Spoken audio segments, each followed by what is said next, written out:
नमस्कार दोस्तों, एक बार फिर से आप सभी का स्वागत है भारत की कहानी चैनल पर, जहां मैं यानी शिरीष गौड़ आपको सुनाता हूं हमारे इतिहास और पुराणों से जुड़ी रोचक कहानियां।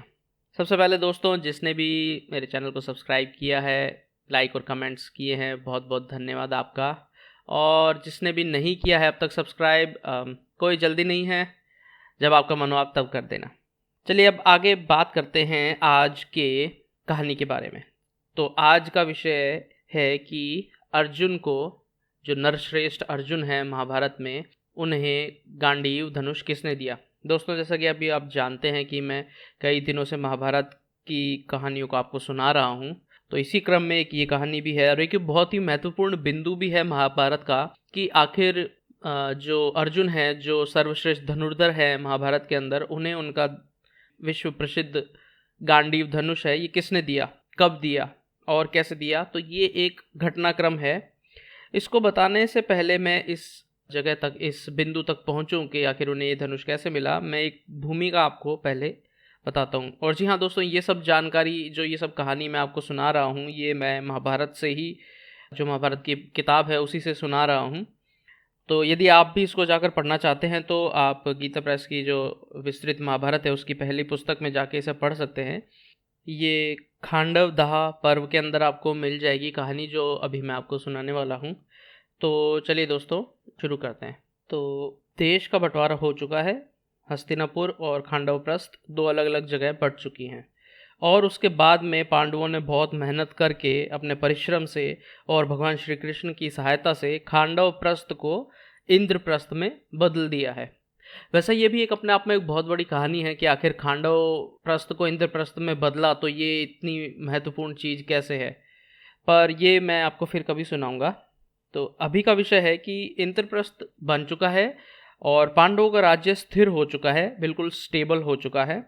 और उसके बाद कुछ समय बाद की ये बात है, एक दिन की बात है जब श्री कृष्ण भी वहीं इंद्रप्रस्थ में हैं और वे अपने सखा अर्जुन के साथ यमुना के तट पर विहार कर रहे हैं। वहाँ एक क्रीड़ा भवन है जो बना हुआ है, जो आमतौर पे राजाओं के मनोरंजन के लिए बनाया जाता था। तो इस तरीके के क्रीड़ा वन में, जो कि खांडव वन के भी बहुत नज़दीक है, वहाँ पे गए हुए हैं। वहाँ पे उनकी रानियाँ द्रौपदी, सुभद्रा, ये सब भी वहीं हैं और उनके साथ उनके सेवक और राजभवन की बहुत सी स्त्रियाँ, पुरुष भी वहाँ उनके साथ गए हुए हैं और एक बहुत ही मनोरंजक माहौल वहाँ बना हुआ है। कुछ लोग खेल रहे हैं, कुछ लोग वीणा बजा रहे हैं, वाद्य यंत्रों से बहुत मधुर संगीत बजा रहे हैं, कुछ लोग नाच रहे हैं।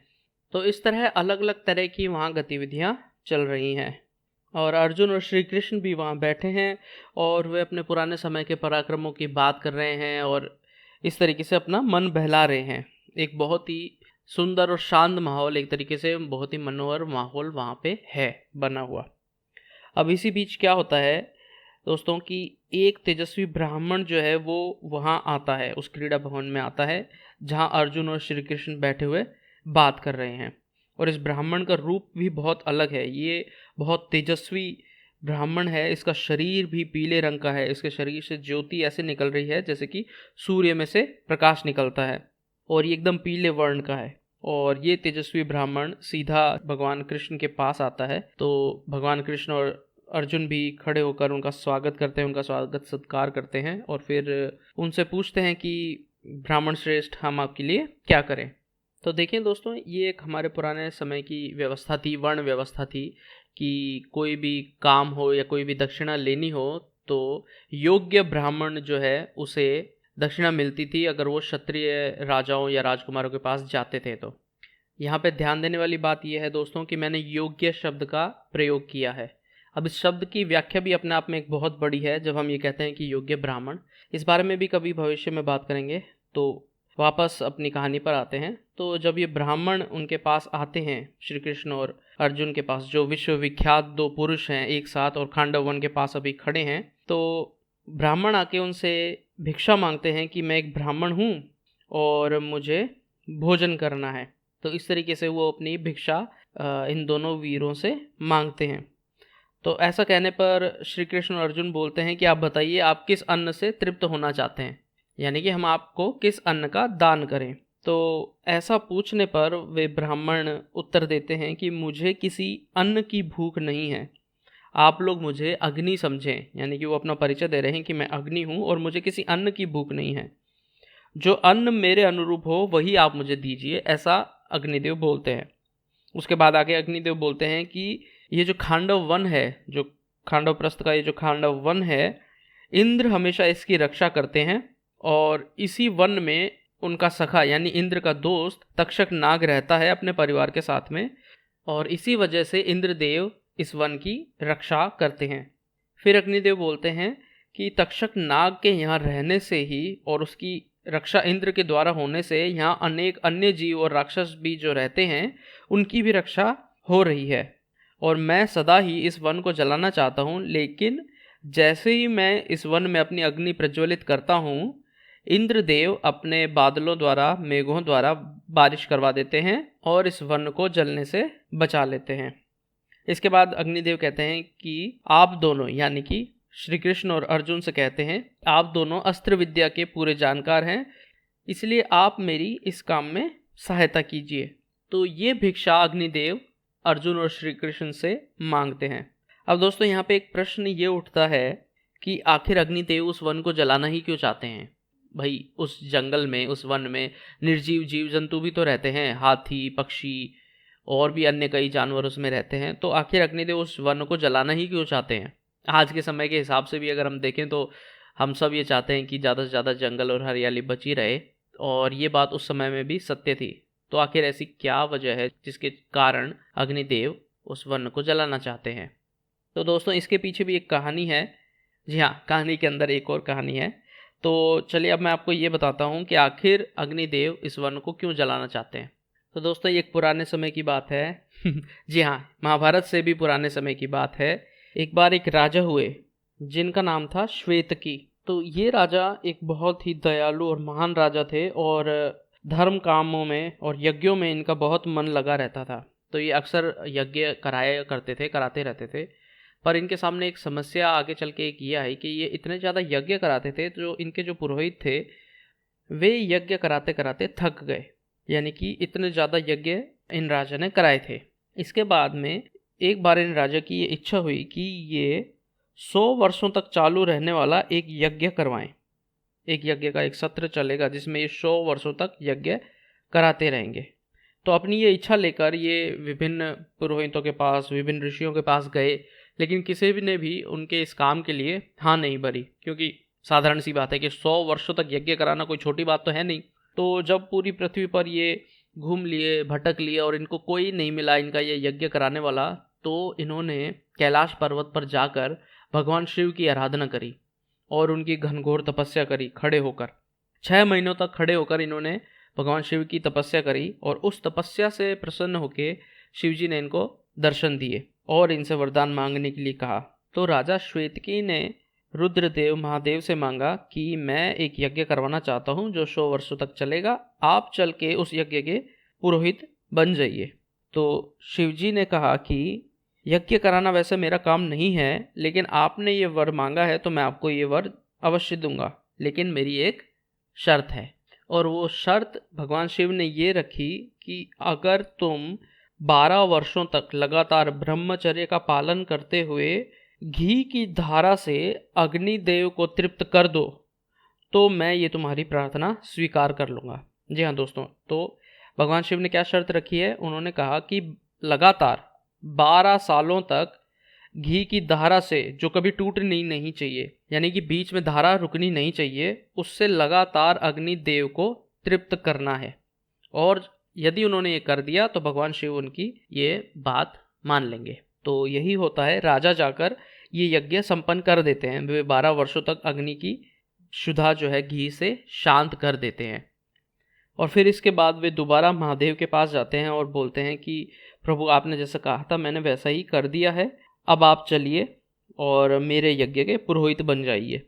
तो शिव जी उन्हें कहते हैं कि यज्ञ कराना मेरा काम नहीं है, लेकिन मैं आपको एक ऐसे ब्राह्मण का नाम बता देता हूँ जो मेरी आज्ञा से आपका ये काम कर देगा, जो कि मेरे ही अंश से पैदा भी हुआ है। जी हाँ दोस्तों, हम यहाँ बात कर रहे हैं ऋषियों में श्रेष्ठ दुर्वासा ऋषि की। जी हाँ, हम अच्छी तरह से इन्हें जानते हैं। ये बहुत ही स्वभाव के क्रोधी ऋषि थे, लेकिन परम प्रतापी, जो महादेव के अंश से ही उत्पन्न हुए थे। तो महादेव दुर्वासा ऋषि को बुलाते हैं और उन्हें ये आज्ञा देते हैं कि आप इन राजा का 100 वर्ष तक चलने वाला एक यज्ञ करवा दीजिए। और दुर्वासा ऋषि उसे स्वीकार भी कर लेते हैं। और उसके बाद दुर्वासा ऋषि उनका ये यज्ञ संपन्न भी करा देते हैं। अब क्या होता है दोस्तों कि 12 वर्षों तक लगातार इतने घी की जो हविष्य है वो लेने के कारण अग्निदेव का रंग सफ़ेद पड़ जाता है और कोई उन्हें सामग्री भविष्य के रूप में मिलती नहीं है। वो केवल घी ही घी का सेवन करते हैं लगातार 12 वर्षों तक। उससे क्या होता है कि उनका रंग सफ़ेद पड़ जाता है और कुछ खाने की उनकी इच्छा रहती नहीं है। इसी कारण से उनको उदर विकार यानी कि उनका पेट खराब हो जाता है।